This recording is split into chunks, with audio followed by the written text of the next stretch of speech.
이 날을 우리가 함께 또 축복도 하고 또 차례도 지내고 그러면서 이제 가족들이 모이고 그리고 조상들의 언덕을 기리는 그런 날입니다. 우리 기독교적으로 해석을 하면서 하나님의 은혜를 감사하고 우리 가정을 세워주시고 이끌어가신 하나님의 은혜를 함께 나눌 수 있다. 그러면 이거보다 더 귀한 날이 없다. 그렇게 보여집니다. 저희가 이천이나 화성에서 목회할 때는 명절에는 교인이 숫자가 늘어나요. 왜? 도시에 나갔던 자녀들이 다 와서 어쨌든 교회 같이 나와서 예배를 드리니까. 그런데 도시에 와서 목회를 하다 보니까 명절에는 교인들이 빠져나가요. 어쨌든지 또 이렇게 저렇게 해서 몇 가지 하나도 빠져나가면서 그러는 것을 보면서 참 이 명절에 어떻게 보면 고향교회 자기의 모교회 가서 함께 예배드리고 또 함께 은혜를 나누고 그러는 것도 우리가 의의가 있다 그러면 의의가 있겠다 그런 생각을 합니다. 저희가 이제 도시에서 생활하지만 사실은 이 도시 출신들이 얼마나 되겠어요. 저는 본 적이 서울특별시 동대문구 회계동이에요. 서울 출생들이 얼마나 되겠어요. 다 지방에서 서울로들 경기도로 해서 여기가 1,000만, 1,500만에서 2,500만의 대도시를 이룬 게 아니겠습니까? 그러니까 명절에 2천만 명 이상이 옮겨가는 것도 그게 어떻게 생각하면 이 나라의 그런 현대적인 발전 과정에서 이루어진 그런 일이라 그렇게 보여집니다. 명절을 맞이하면서 제일 많이 이렇게 좀 힘들어하는 것이 경제적인 문제. 이 설을 준비하는데 얼마를 또 이 경제적인 문제를 가지고 제일 많이 스트레스를 받는다. 두 번째가 이제 여러분들이 이렇게 식구들이 함께 모여서 생활하는 것에 대한 그런 좀 쉬는 시간, 자유 시간을 갖고 싶은데 어쨌든지 왔다 갔다 해야 되고 뭐 만나야 되고 그러니까 그것 때문에 스트레스를 받는다. 그런 사람도 있어요. 그 두 번째.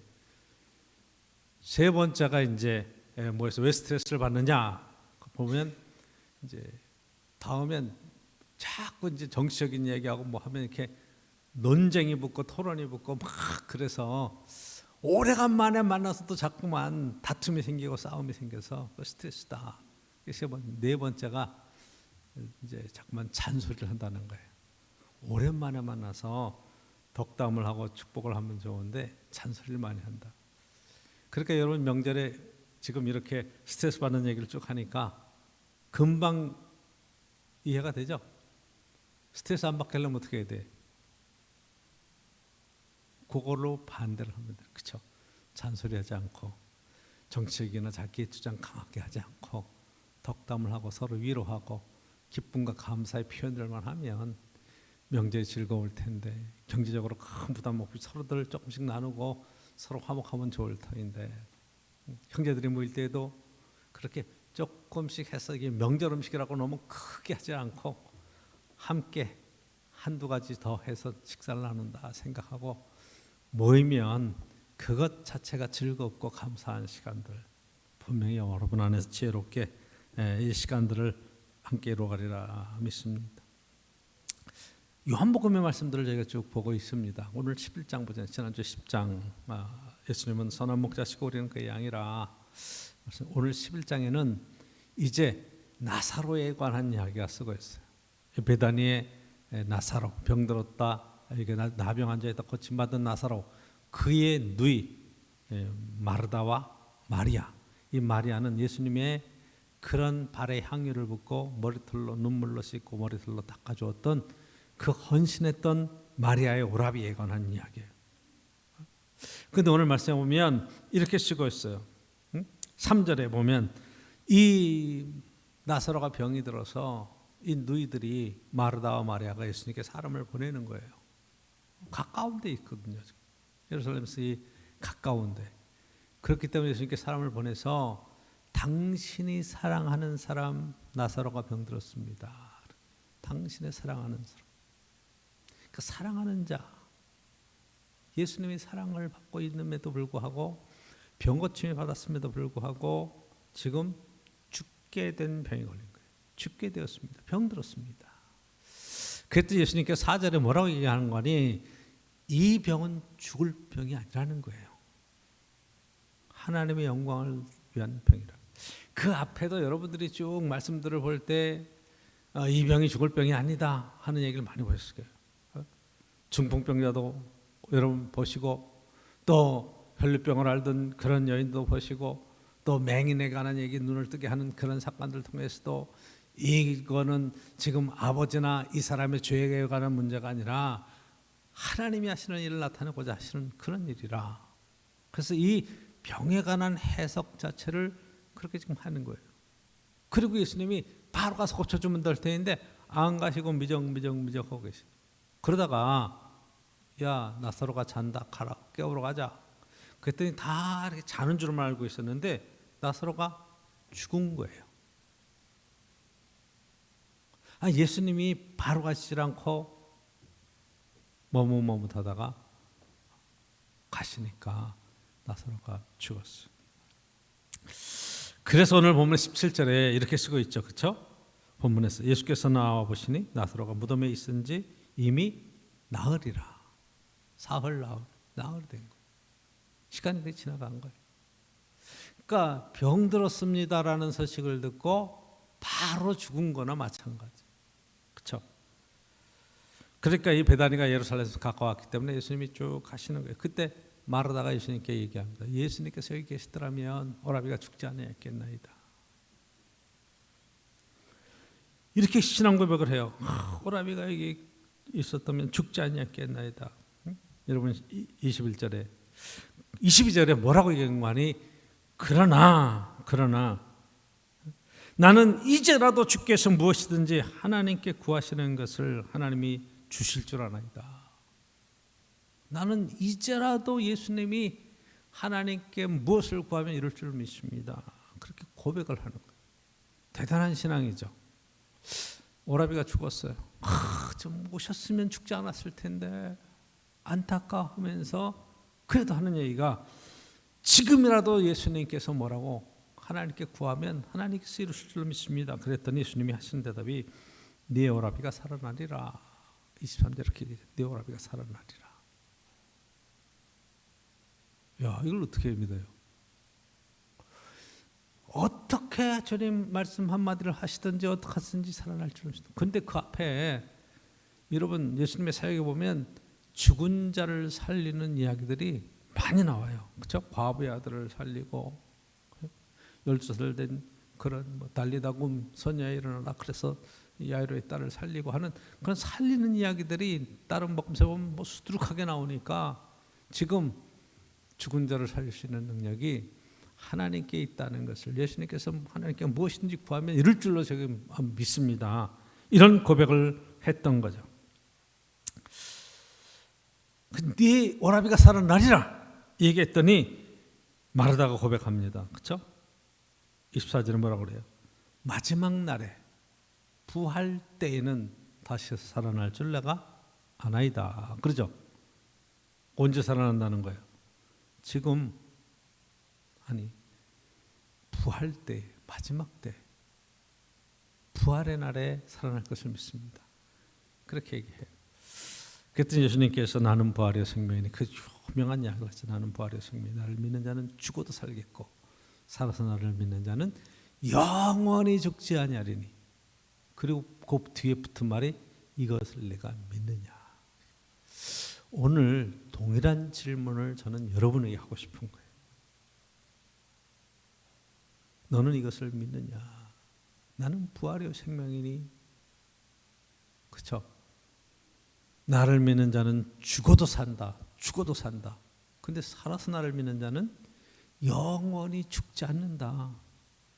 믿느냐? 이걸 내가 믿느냐?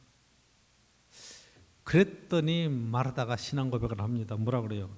그렇습니다. 주님, 그러합니다. 그러하이다. 27절에 예? 주는 그리스도시요 세상에 오신 하나님의 아들이신 줄 내가 믿나이다. 내가 믿나이다. 주는 그리스도십니다. 믿나이다. 그런데 여러분, 예수님께서 이제 쭉 무덤을 향해서 나가시죠. 그랬더니 마리아가 와서 막 울고 위로하고 그러면서 안타깝는데 34절에 그를 어디에 누웠느냐. 그래서 이제 눈물을 흘리시면서 무덤에 가서 예수님께서 돌을 옮겨 놓으라. 그렇게 39절에 얘기합니다. 돌을 옮겨 놓으라. 무덤을 막았던 돌을 옮겨 놓으라. 그죠? 그 마르다가 얘기해요. 뭐라고요? 주여, 죽은 지가 나흘이 되었음에 벌써 냄새가 나나이다. 아주 현실적인 얘기죠. 죽은 지 나흘이 돼서 냄새가 난다. 그래서 40절에 아주 유명한 얘기를 예수님이 하십니다. 뭐라 그래요? 내 말이 네가 믿으면 하나님의 영광을 보리라 하지 아니하였느냐. 네가 믿으면 하나님의 영광을 보리라. 그 여기서 저 여러분들이 내가 이것을 믿느냐. 주님 제가 믿습니다. 그러합니다. 그리스도인 줄 제가 믿습니다. 하나님의 아들이신 줄 내가 믿습니다.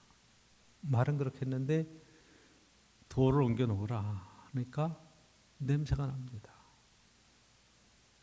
그렇게 얘기하는 거예요. 현실적인 얘기를 하는 거죠. 내가 믿으면 하나님의 영광을 보리라. 내가 그렇게 얘기하지 않았느냐. 그리고 나사로야 나오너라. 그래서 나사로를 일으켜요. 그게 이제 오늘 본문의 요한복음 11장의 이야기. 어떤 사건을 통해서 우리에게 주시는 말씀이 분명히 있다 이 말이에요. 저는 오늘 이 말씀을 통해서 저와 여러분들이 함께 보고 싶은 이야기가 몇 가지 교훈이 있어요. 첫째가 주여 사랑하는 자가 병들었나이다. 주님의 사랑을 받고 있고 정말 고침을 받고 있고 정말 예수님 안에서 그 마리아가 헌신하고 그런 가정에도 병드는 일들이 있다. 인생의 시련은 있다는 거예요. 그렇죠? 위기는 있어요. 근데 그 병이 죽을 병이 아니라 그런 얘기하시고 주님께서 죽을 병이 아니라 하나님의 영광을 위한 병이라. 하나님의 영광을 위한 병이에요. 그러니까 여러분이 인생을 살아가면서 여러 가지 고난도 당하고 위기도 만나고 경제적인 파탄도 만나고 여러 가지 시련을 만날 때 왜 내게 이런 시련이 옵니까? 왜 이런 어려움이 옵니까? 라고 물어볼 수도 있어요. 내가 그래도 신앙생활 하려고 하고 교회를 다니려고 애를 썼고 어려서부터 믿음을 지켜왔는데 내 인생에 왜 이런 시련이 옵니까? 그리고 에이 믿어봤자 소용이 없어. 그렇게 얘기할 수도 있어요. 그런데 성경은 우리에게 그렇게 얘기하지 않아요. 하나님이 나를 버리셨나? 하나님이 나를 징계하셨나? 예수님 당시에는 이 신명기의 그런 신학을 통해서 여러분이 성공하고 잘되면 하나님의 축복이라 때로는 힘들고 어려운이고 망하면은 하나님의 벌 받아서 그렇다. 이런 것들이 팽배한 거예요. 건강하면 하나님의 축복이고 병들면 하나님의 저주다. 하나님의 심판이다. 하나님 벌 받았다. 지금 우리도 그런 생각들을 갖고 있어요. 어렵고 힘든 일을 만나면 벌이라고 생각하는 거예요. 근데 성경은 우리에게 예수님을 통해서 그렇게 얘기를 하지 않고 그런 상황들, 장님이 된 상황들, 지금 사랑하는 자가 병든 이 상황들을 하나님이 하신 일을 드러내고 하나님의 영광을 위한 것이라고 아주 단호하게 바꿔서 얘기하는 거예요. 여러분, 그렇게 되면 우리가 고난을 통과하면서 희망을 가질 수가 있어요. 가만히 여러분 생각해 보십시오. 우리의 인생 속에 우리가 당하는 고난이 얼마나 많은가. 지금 우리 자녀들이 이 학업의 자리에서 공부를, 저도 이제 공부를 쭉 해서 잘하는 세대 가운데 하나인데 공부를 시킵니다. 공부를 해요. 그러면 공부가 여러분, 나는 공부가 재밌습니다. 나는 공부하면서 최고의 그런 행복을 느꼈습니다. 말하는 애들은 정신이 이상한 애들이야. 공부는 힘든 거예요. 고난이에요. 그렇죠? 그 잠자는 것까지 아껴가면서 그 새벽서부터 밤늦은 시간까지 애를 쓰고 우리나라가 얼마나 공부를 많이 시켜요. 자꾸 부러워합니다. 유럽을 봐라, 뭐 미국을 봐라, 얼마나 자유시간이 많은가. 그런데 여러분 냉정하게 생각해서 이 지구상에서 어떤 국가도 이 짧은 시간 내에 그 최빈국에서 지금 최상위 국가로 이렇게 올라올 수 있었던 가장 근본적인 원인이 어디에 있었느냐? 그러면 여기 있었어요. 공부하고 노력하고 현실적인 고난의 문제를 축복으로 바꿀 수 있는 그 많은 시련을 겪으면서 극복해냈던 그 악작 같은 우리의 마음속에 시련을 극복할 수 있었던 그 공부하는 것들. 나는 많이 배우지 못해서 어렵지만 내 자식은 내가 굶어서라도 공부를 시켜야 되겠다고 하는 생각들. 그 성실하게 근면하게 어떻게든지 고난을 이겨내면서 삶의 의지를 갖고 나갔던 그 속에 이게 지금 대한민국이 거칠 수 있었던 그런 근본적인 원인이죠. 그렇죠? 고난을 통과하면 거기에 마땅한 결과를 얻을 수 있는 거예요. 하나님의 영광을 드러낼 수 있는 거예요. 자, 피아노가 있어요. 여러분 피아노를 잘 치려고 하면 이 훈련이 필요한 거예요. 그렇죠? 연습하는 고난의 시간이 있어요. 여러분 이거 하려면은요 하루에 몇 시간씩 연습하는지 몰라요. 저는 잘 보지는 않지만 여러분 뭐 무슨 트로트 경연대 요즘 많이 하더라고. 그렇죠? 뭐 일기에서 하는데 저는 그 유행가 가서 그냥 아무나 그냥 부르면 되는 줄 알았어. 근데 그것도요 뭐 재수 삼수하면서 무명 가수들로 하면서 그 대회를 준비하면서 하루에 8시간씩 10시간씩 그 유행가를 부르고 준비를 하더라고. 그 어느 날 갑자기 혜성같이 등장하는 게 능력과 실력이 뭐 재능이 뛰어나서가 아니라 그 재능에다가 뭐가 필요하냐면 최선을 다하는 고난을 이겨나갈 수 있는 그 그냥 애를 쓰고 노력하는 그 결과로 그렇게 얻어지는 것이더라 이 말이에요. 아멘이시죠? 그러니까 여러분 우연하게 그냥 되는 일은 없어요. 준비를 해야 돼. 정말 하는 것을 위해서 애를 쓰고 자 하나님의 영광을 위한 것이다. 주님께서 얘기하시면 이 고난을 통해서 지금 하나님이 하시는 일들을 나타내고 하자. 그래서 나사로가 지금 죽음의 자리로까지 들어갑니다. 최고의 죽음은 끝이잖아요. 이제 더 희망이 없잖아요. 죽음은 무슨 희망이 있어요. 그래도 병 들었을 때 수술할 수 있다, 약이 있어서 고칠 수 있다, 희망이 있지만 이제는 죽음뿐이 없습니다. 이제 3개월 삽니다. 그러면 끝이잖아요. 나사로는 죽었어요. 그렇죠? 그런데 이 죽은 나사로를 예수님이 살리러 오셨다 이 말이에요. 마리아가 신앙 고백하잖아요. 주님 여기 계시더라면 죽지 않았겠습니다. 그리고 또 뭐라고 얘기해? 여러분 정말로 지금이라도 주님께서 뭐라고 말씀한 하나님께 구하면 하나님께서 들으실 줄로 믿습니다. 정말 신앙이 좋은 것 같아. 말로는 그렇죠? 그래. 네 오라베가 살아나리라. 그때 신앙 고백하면 뭐라고 그래? 마지막 날에 부활의 날에 살 것을 제가 믿습니다. 우리가 지금 신앙 고백하는 거랑 똑같잖아요.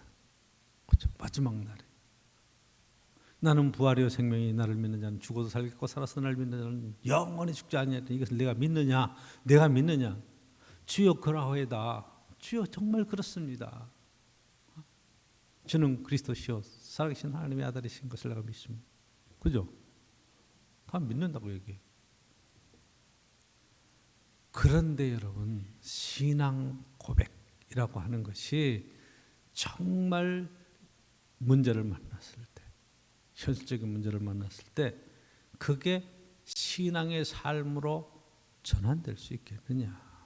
이것에 대한 근본적인 물음을 할 수밖에 없어요. 그랬더니 예수님이 마리아를 만나시고 슬퍼하시며 애통하시며 무덤에 가서 돌을 옮겨놓으라, 무덤 문을 열어라 이 얘기죠. 그랬더니 마르다가 하는 이야기가 그렇게 신앙 고백했음에도 불구하고 죽은 지 나흘이 되었음에 냄새가 납니다. 현실적인 문제에 딱 부딪히니까 믿음대로 안 하는 거예요. 이게 지금 요한복음의 제일 큰 주제가 뭐냐 하면 부활에 관한 얘기고, 이 부활이 현실적인 것이다. 아주 지금, 왜냐하면 예수님이 AD 30년에 돌아가셨다고 생각해 보세요. 시작해서 30년. 그 다음에 여러분 복음서가 쓰여지고 사도 바울이 사역하는 게 50년대, 60년대, 70년대거든요. 지금 사도 요한이 요한복음을 쓰고 요한계시록을 쓰는 게 90년대거든요. 그러면 한 세대가 가고 한 세대가 갔어요. 그렇죠? 그리고 그때에는 부활에 관한 이야기를 하면 다들 생각하는 거야. 그래, 천국에 다시 사는 거지. 부활하고 다시 옛날에 다시 사는 거지. 먼 훗날에 주님 다시 오실 때 그때 사는 거지. 임박해서 주님 오신다는데 한 세대가 가고 또 한 세대가 왔는데도 안 오니까 지금 부활에 가는 것은 지금 뒤에 삶에 관한 이야기, 천국과 지옥에 관한 이야기로 쓰고 있는 거예요. 그런데 요한은 그렇게 얘기를 쓰지 않아. 부활은 현재 오늘 여기에서 이루어지는 놀라우신 살아있는 능력으로 경험하는 부활에 관한 이야기로 쓰고 있는 거예요. 내가 예수님을 믿는다 그러면 현실적으로 당한 여러 가지 시련과 어려움 속에서 주님께서 해결해 가십니다. 주님이 함께 하시면 문제 없습니다. 주님이 이것을 능히 풀어가실 줄로 믿습니다. 살아나는 은혜가 이 가운데 있을 줄로 믿습니다 하는 고백이에요. 내가 주님을 믿는다고 말하는 것은 부활의 주님이 나와 함께 하면서 지금 사망의 자리에 있을지라도 생명으로 나갈 수 있는 나는 길이요 진리요 생명이니, 예수님이 길이요 진리요 생명이라고 분명히 말씀하시잖아요. 그러니까 사는 이야기를 여기서 쓰는 거예요. 살 길을 얘기하는 거예요. 우리가 절망의 순간에 모든 것이 끝났다고 말하는 그때에도 예수님 안에 살 길이 있습니다. 내가 해볼 길이 있습니다. 이렇게 말하는 게 신앙이고 믿음이라 이 말이에요. 할렐루야. 죽어도 산다. 죽어도 산다. 살아서 믿으면 영원히 죽지 않는다. 이것을 내가 믿느냐. 주님께서 이렇게 물어보실 때 여러분 절망하지 않기를 축복합니다. 낙심하지 않기를 축복합니다. 믿음은 내 생각을 성취하는 게 아니고 내 계획을 주님 안에서 완성하는 게 아니고 주님의 말씀과 뜻 안에서 하나님의 영광을 드러내는 삶으로 나가는 것이라 이 말이에요. 그러니까 여러분 이걸 딱 잡아야 돼요. 그 믿음으로 바라본다는 것은 그 실제를 보는 거예요.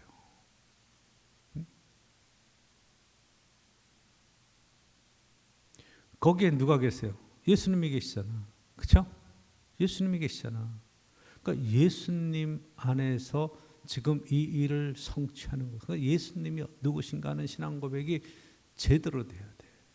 교회를 다니고 여러분 신앙생활 하면서 내가 믿음 있는 것 같은데, 나 예수님을 아는데, 예수님을 믿는데, 그런데 내 삶에 딱 문제가 닥치면 예수님을 믿는 믿음하고 전혀 상관없이 세상적인 방법으로 문제를 해결하려고 그런다 이 말이에요. 얼마나 어리석어요. 정말로 믿음의 방법 속에서 하나님이 주시는 능력과 지혜로 그 문제를 해결할 수 있는 힘이 주님께 있다고 하는 확실한 믿음 필요하죠. 여러분 다시 한번 이야기할게요. 저희들이 자녀들이 믿음으로 살아가는 거 안 살아가는 거 하는 것은 교회를 다닌다 안 다닌다의 문제가 아니라 그 아이들이 공부할 때 그 살아가는 과정 속에서 길을 하나님이 어떻게 열어가시는가 하는 것에 대해서 그 순간순간 최선을 다해서 자기의 삶을 헤쳐가느냐 헤쳐가지 않느냐 여기에 달려있는 거예요. 그럼 믿음으로 여러분 살아낼 수 있어야 돼요.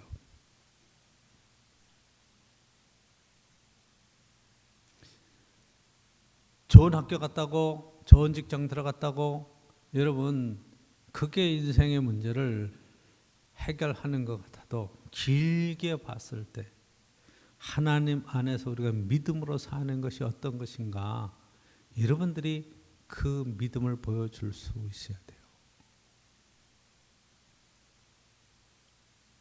믿음은 작은 일들 속에서 바른 선택이 되는 거고 그리고 시련과 문제 앞에서 흔들리지 않는 바른 판단과 선택이 중요한 거예요.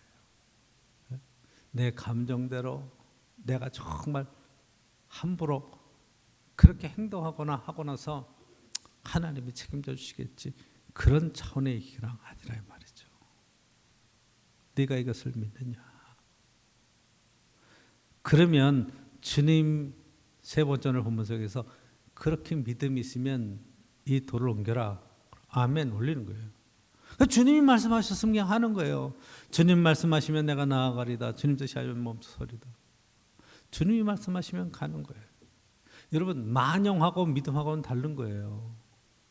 어떤 사람이 이 성경을 읽다가 큰 믿음이 생겼어. 예수님을 바라보면서 베드로가 무리를 거는 걸 보면서 내가 한강을 믿음으로 건너버리라. 그리고 한강 가서 막 건너간 거예요. 여러분, 건너가겠어요?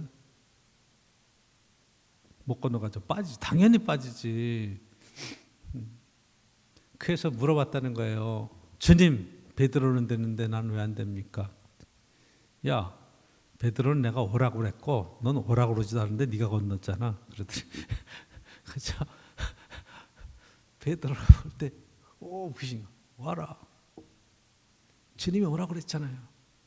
그런데 주님이 오라고 그러지도 않는데 지가 결정하고 지가 해서 주님 내가 믿습니다 그러고 걸어가면 되겠느냐 이 말이에요.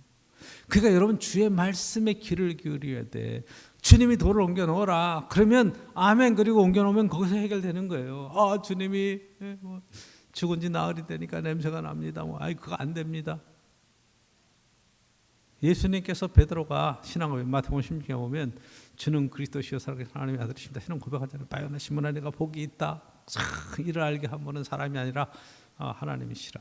내가 이 반석 위에 내 교회를 세우겠다. 그리고 이제 믿음이 들어간 것 같으니까 이 믿음으로 뭘 얘기를 하냐면 십자가의 고난, 예루살렘에 올라가서 십자가에 달리시고 고난당하시 죽은 지 사흘 만에 부활할 것에 대한 말씀을 하시니까 베드로가 나서서 얘기해요. 주여 그리 마옵소서. 주님 그렇게 하시면 안 됩니다. 아니, 주님의 말씀에 순종하라고요. 주님을 가르치려고 그러지 말고, 주님을 끌고 가려고 그러지 말고, 주님을 내 뜻대로 움직이려고 하지 말고. 그러니까 예수님이 뭐라고 그러셔요? 사단아 내 뒤로 물러가라. 사단아 물러가라. 너는 하나님의 일은 생각지 아니하고 내 일만 생각하는구나. 그러죠? 그러니까 우리의 신앙생활의 핵심적인 이 초점이 내 믿음이 나를 위한 것인가 주님의 영광을 위한 것인가 초점을 맞아야 돼. 주님의 말씀에 귀를 기울여야 돼. 그렇죠? 주님께서 무덤을 향해서 얘기하시죠. 나사로야 나오너라 딱 얘기하셨어요. 나사로가 쭉 걸어 나왔어. 징징징징 감고 나왔어. 풀어놔서 다니게라. 여러분, 나사로야 나오너라. 주님 말씀하시면, 말씀 한마디만 하시면 죽은 나사로가 살아 나오는 거예요. 그렇죠? 주님 말씀 한마디만 하시면 내 하인이 낫겠습니다. 백부장님 신앙 고백하잖아요. 주님, 저희 집에 들어옴을 제가 감당할 수가 없습니다. 저도 남의 수하에 있는 사람이라 내 아래도 종들이 있는데 저대로 가라 하면 가고 오라고 그러옵니다. 초점이 뭐예요? 말씀에 귀를 기울이고 그 말씀에 순종할 자세가 되어 있느냐. 이게 믿음이라는 거죠. 내가 그렇게 생각합니다. 나는 그렇게 압니다. 그런 거는 믿음이라고 얘기했잖아요. 지금 말하다가 계속 믿음의 얘기를 하는데 정말 결정적인 순간에 믿음으로 행동하지 못하잖아요. 그렇죠? 믿음은 움직이는 거예요. 실천해 가는 거예요. 그렇게 사는 거예요. 주님 말씀하시면 내가 나가는 거예요. 돌을 옮겨 놓으라 그러면 아멘 하고 옮기는 거예요. 주님 말씀하시지도 않았는데 주님 믿습니다. 이즈음도 여러분 가끔가다 그런 뉴스가 나와. 참 희한한 사람들이 있어요. 이 교인이 죽었어. 그 교회에서 믿음이 좋은 사람들이 그 시신을 집에다 놓고 막 기도하고 있어. 좀 살아난다 말이야. 성령에 보니까 다 기도하고 믿음으로 구하면 살아난다. 그러다가 이게 문제가 돼. 살아날 것이다.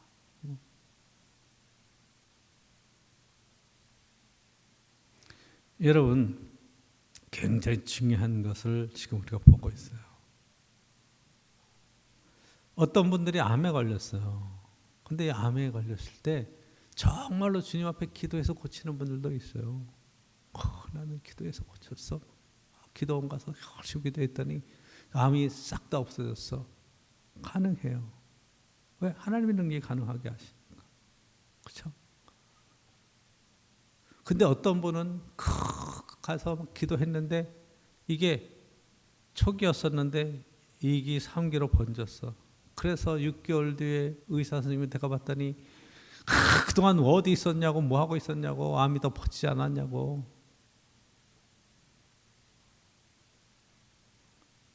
여러분, 그런 경우도 있어요. 하나님께서 우리에게 지혜를 주시고 의학을 발전시키게 하셔서 병원에 가서 수술받고 치료하는 것도 하나님의 손 안에 있는 거예요. 주님 말씀하시는 것에 따라가야지 내 생각과 내 판단으로 주님의 말씀과 은혜를 판별하면 안 된다 이 말이에요. 우리에게 기회가 주시는 대로, 그렇죠? 은혜가 있는 대로.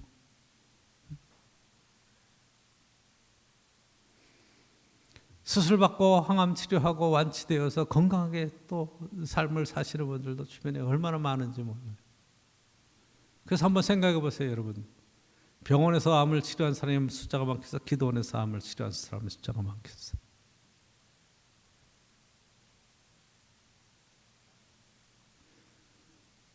하나님께서 우리에게 은혜를 베풀어 주시는 방법은 다양해요. 그렇죠? 우리의 생각으로 판단하면 안 되는 거예요. 하나님이 사람을 데려가실 때 교통사고로도 데려가시고, 그렇죠? 사건을 통해서도 데려가시고, 병을 통해서도 데려가시고, 자연사도록 데려가시고, 우리의 생명을 취해 가시는 다양한 방법이 있어요.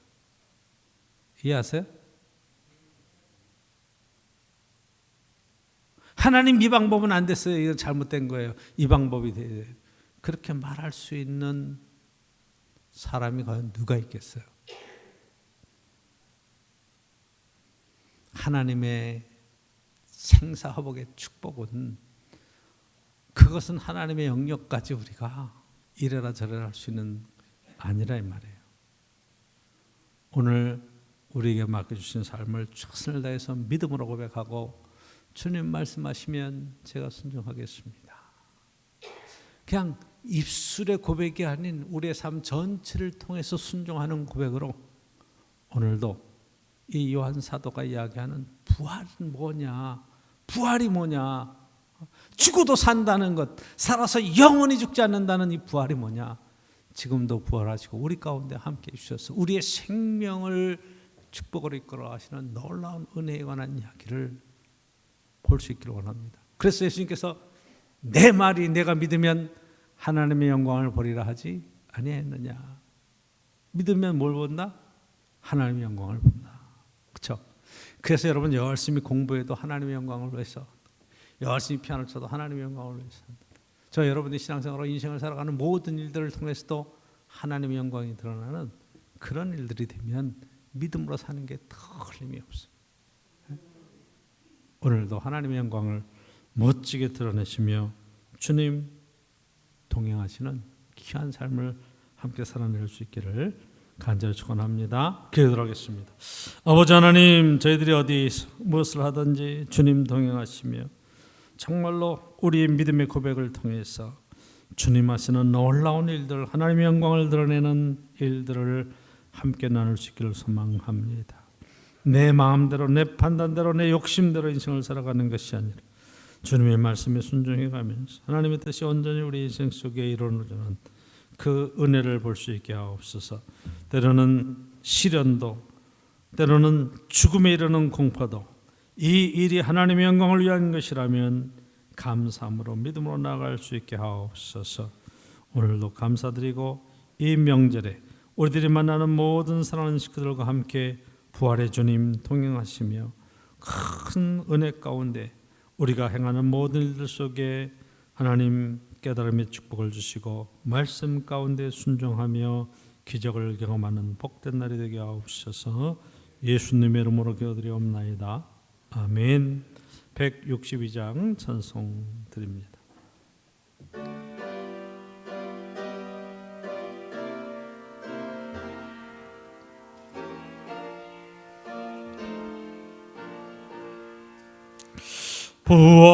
부활하신 곳에 주 나 항상 섬기네. 온 세상 조롱해도 주 정령 사셨네. 근혜로운 손길 부드러운 음성 주 예수 나와 함께 늘 계시네. 예수 늘 살아계셔서 주 동행하여 주시며 늘 말씀하시네. 예수 내 곳에 주 예수 내 마음에 살아계시네. 늘 살아계시네. 온 세상 살펴보니 주 사랑 알겠네. 내 마음이 아플 때 주 사랑 알겠네. 이 세상 풍파이길 힘주시는 주님 주 다시 영광 중에 곧 오시리. 예수 늘 살아계셔서 주 동행하여 주시며 늘 말씀하시네. 예수 늘 살아계시네.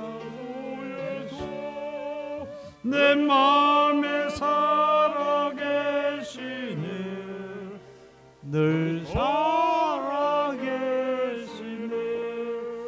주 믿는 성도들아 나 기쁜 노래로 주 예수 우리 함께 더 찬양 부리세.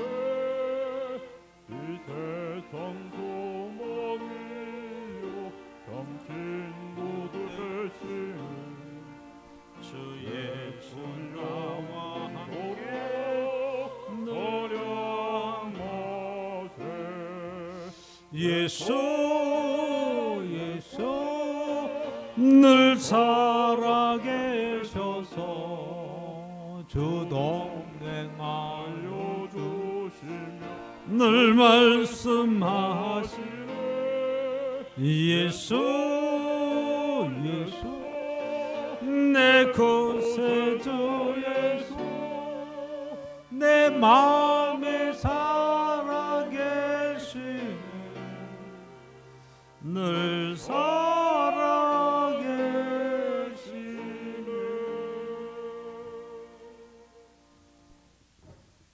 우리 함께 기도하도록 하겠습니다. 아버지 하나님, 이 시간 은혜 가운데 함께 주심을 감사합니다. 믿음의 저희들의 생활과 삶의 자리와 직장과 가정을 지키시며 소득있게 하심을 감사합니다. 모든 것 주님의 은혜로 저희들이 주심을 감사드리며 모든 것 하나님께로 도왔음을 고백하는 사랑하는 성도의 삶 속에 오늘도 베푸신 그 큰 사랑과 위로와 축복이 넘침을 감사합니다. 정성껏 구별되어지는 헌금과 저들의 헌신 속에 하나님의 영광을 받아주시고 이 땅에 부족한 하나님의 은총과 위로로 세우시며 저들의 경제적인 삶의 자리에 부족함이 없는 축복과 은혜를 덧입혀 주옵소서. 하나님 은혜에 감사하는 손길이 있습니다. 하나님 함께 하시며 위로해 주옵소서. 범사에 감사하는 손길을 통해서도 하나님 모든 많은 일들 속에 하나님의 위로와 축복을 경험하게 하옵소서. 얘네들이 건강하고 행복한 삶이 되기를 하나님 의지하며 믿음 안에서 간구하는 사랑하는 딸의 기도를 들으시고 하나님 가정의 평안과 주의 위로하심과 저들의 자녀들의 삶 속에 부실 넉넉 하나님의 위로와 축복을 경험하는 귀한 절기가 되게 하옵소서. 주님 범사에 감사합니다. 행복한 설 명절을 지낼 수 있도록 하나님 사랑해 주심을 감사드리고 오가는 모든 길도 주님 동행해 주셔서 은혜 가운데 하나님 지켜주시며 기쁘고 감사한 명제 되기를 소망하는 사람 권사님 가정의 기도의 제목들을 기억하시고 주의 위로하심 속에 없을 넉넉 하나님의 은총과 위로가 있게 하옵소서. 행복한 설 명절을 기쁨으로 감사함으로 드릴 수 있기를 소망합니다. 오늘도 감사함으로 예배드리는 게됨을 감사하는 사는 장로님 가정의 기도의 제목들을 기억하시고 주의 위로하심 속에 없을 넉넉 하나님의 위로와 축복과 은혜 속에 하나님 영광 받으시고 하나님 조금도 부족하면 믿음의 축복과 은혜를 더해 주옵소서. 주님 늘 동행하시고 형통하시고 윤택한 삶으로 인도하심을 감사드리는 손길도 있습니다. 주님 은혜 가운데 하나님의 크신 사랑과 위로가 넘치게 하시고 부족함이 없는 믿음의 축복과 역사가 있게 하옵소서. 1천 번째로 신령 감사함으로 주의 은혜 가운데 하나님의 은혜를 간구하며 건축금과 취현금으로 하나님 모일 때마다 저희들이 하나님 은혜 가운데 헌신할 수 있게 하셨음을 감사드리며 영광을 돌리오니 하나님 부족함이 없게 하시고 하나님 은혜 가운데 쓰임받는 복된 삶의 자리가 늘 풍성하게 하옵소서. 예수님의 이름으로 간절히 기도드리옵나이다. 아멘.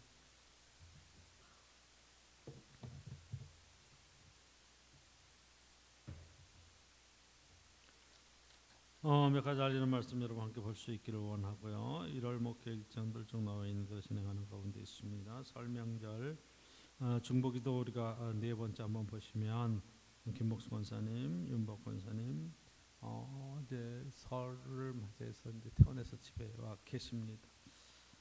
아직도 완전히 회복되지 않은 가운데 우리 김복수 권사님은 항암 치료 중에 회복을 위해서 여러분들이 잘 기도해 주시고 다음번 또 항암 치료를 위해서 준비하는 과정이 어려움당하지 않도록 여러분 위해서 기도해 주시길 부탁을 드립니다. 윤복 권사님도 퇴원하셔서 이제 가정에 돌아가 계십니다.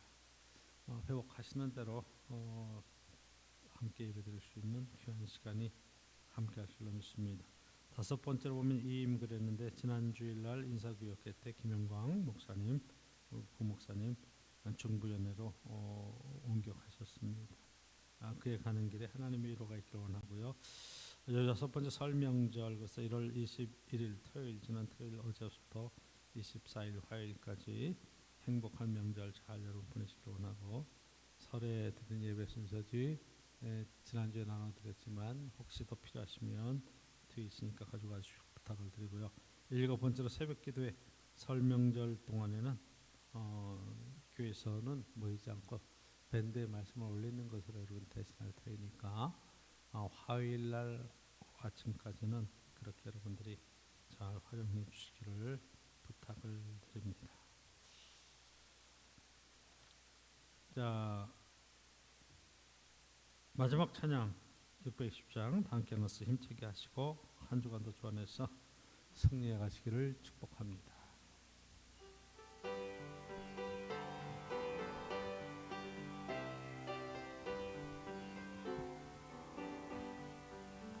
여기에 모인 우리 주의 은총 받으려 주께서 이 자리에 함께 계심을 아노라.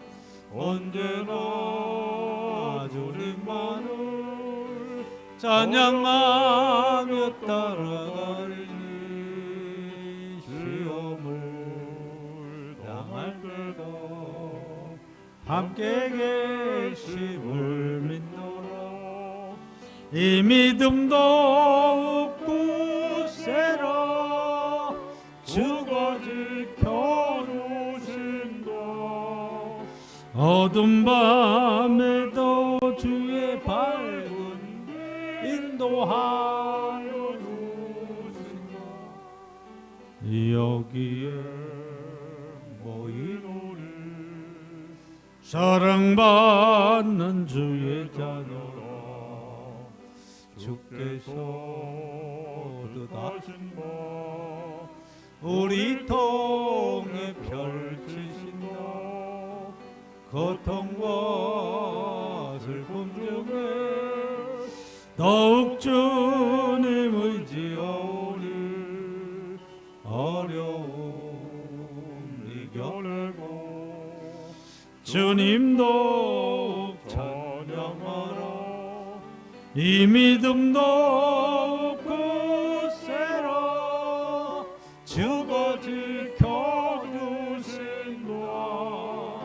어두운 밤에도 주의 밝은 인도하여 주신다.